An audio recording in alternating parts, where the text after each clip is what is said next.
Assalomu alaykum aziz tomoshabinlar. Bugungi videoda tarvuz yetishtirishning asosiy bosqichlari haqida gaplashamiz. To'g'ri urug' tanlashdan boshlab hosil yig'ib olishgacha bo'lgan jarayonlarni ko'rib chiqamiz. Agar siz ham mazali va sarhosil tarvuz yetishtirishni istasangiz, videoni oxirigacha tomosha qiling. Tarvuz yetishtirishdagi birinchi va eng muhim qadam urug' tanlashdir. Sifatli urug' yaxshi hosilning asosidir. Urug' sotib olayotganda uning yaroqlilik muddatiga e'tibor berish kerak. Eskirgan urug'larning unib chiqish foizi past bo'ladi. Hududingiz iqlimiga mos navlarni tanlash ham juda muhim. Ko'plab fermerlar urug'larni ekishdan oldin namlab qo'yishadi. Bu usul urug'larning tezroq unib chiqishiga yordam beradi. Tarvuz unumdor va yumshoq tuproqni juda yaxshi ko'radi. Ekishdan oldin yer chuqur haydalishi shart.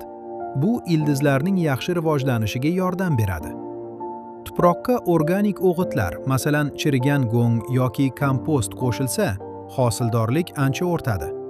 Begona o'tlarni tozalash ham juda muhim, chunki ular o'simlik bilan oziqa va namlik uchun raqobatlashadi. Yer tekislanganidan so'ng qatorlar tayyorlanadi. Qatorlar orasidagi masofa yetarli bo'lishi kerak, chunki tarvuz poyalari keng tarqaladi. Urug'lar tuproq yetarlicha isiganidan keyin ekiladi. Sovuq tuproqda urug'lar yaxshi unmaydi. Odatda urug'lar 3-5 sm chuqurlikka joylashtiriladi. Har bir chuqurchaga bir necha urug' tashlanishi mumkin. Keyinchalik eng kuchli nihollar qoldiriladi. O'simliklar orasida yetarli masofa qoldirish kerak. Bu ularning erkin rivojlanishiga yordam beradi. Tarvuz ekish haqida gapiradigan bo'lsak, avvalo ekilgandan keyin yerga ehtiyotkorlik bilan suv berish juda muhim. Nihollar unib chiqquncha tuproq namligini doim nazorat qilib turish kerak.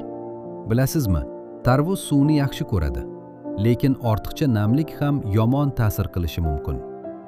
Ayniqsa, gullash va meva tugish davrida muntazam sug'orishga alohida e'tibor berish lozim. Issiq kunlarda ertalab yoki kechqurun sug'orishni maslahat beraman. Kunning eng jazirama vaqtida suv tez bug'lanib ketadi. Mevalar pishishga yaqinlashganda esa sug'orishni kamaytirish kerak. Shunda tarvuz yanada shirin bo'ladi.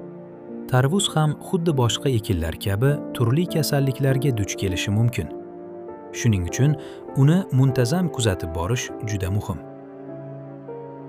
Barglarda dog'lar paydo bo'lsa yoki o'simlik sustlashsa, bu kasallik alomati bo'lishi mumkin.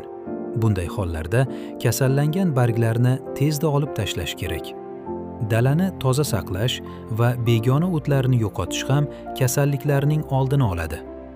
Zararkunandalar ko'payib ketganida esa mutaxassis tavsiyalariga amal qilish lozim. Tarvuz pishganini aniqlash ham muhim. Pishgan tarvuzning po'stlog'i biroz yaltiroqligini yo'qotadi. Yerga tegib turgan qismi sarg'ish tusga kiradi.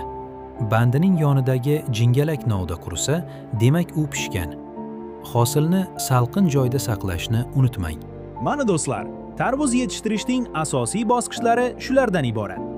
To'g'ri urug' tanlash, yer tayyorlash, sug'orish va parvarish qilish orqali mo'l hosil olish mumkin. Agar video foydali bo'lgan bo'lsa, like bosishni va kanalga obuna bo'lishni unutmang. Keyingi videolarda yana foydali fermerlik maslahatlari bilan ko'rishguncha, xayr.